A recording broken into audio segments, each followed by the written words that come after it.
அம்மா, உதிரத்திலிருந்து பிரிந்தாலும் உன் நினைவிலிருந்து பிரியவில்லை நான். நீ சென்ற திசை தெரியாமல் நித்தமும் தேடுகின்றேன். நிழலாய் நீ வருவாய் என நீ காட்டிய அன்பில் நான் இன்னும் குழந்தையாகவே இருக்கிறேன். நீ ஊட்டிய சோறில் இன்னும் உன் கைமரம் மாறாமல் தவிக்கிறது.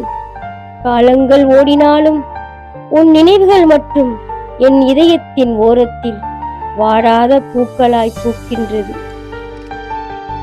யார் வந்து ஆறுதல் சொன்னாலும் உன் மடி தரும் நிம்மதி கிடைப்பதில்லை. மீண்டும் ஒரு முறை பிறக்க ஆசை, உன் கருவறைக்குள் மட்டுமே. அம்மா, என்னை விட்டு பிரிந்தாலும் எப்போதும் மகளின் சுவாசத்தில் கலந்திருப்பாய்.